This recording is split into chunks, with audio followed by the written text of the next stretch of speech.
Sous cette étendue d'eau, perché dans les hauteurs du Doubs, se cache un écosystème unique.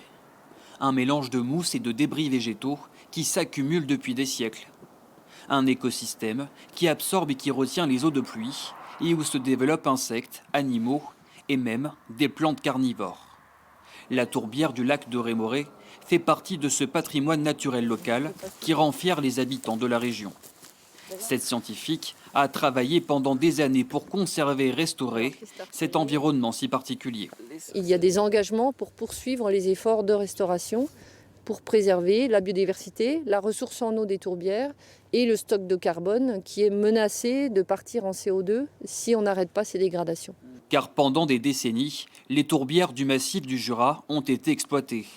D'abord pour leur combustible, la tourbe, puis finalement asséchées à partir des années 50 à des fins agricoles. Un environnement perturbé qu'il a fallu reconstituer.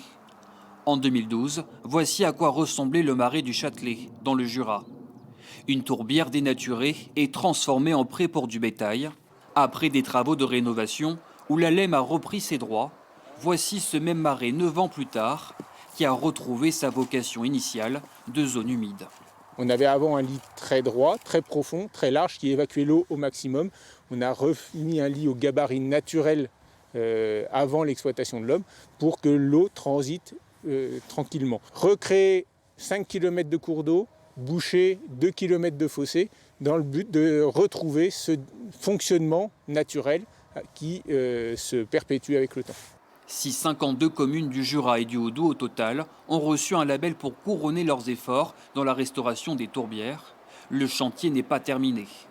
D'autres marécages du massif doivent encore être réhabilités.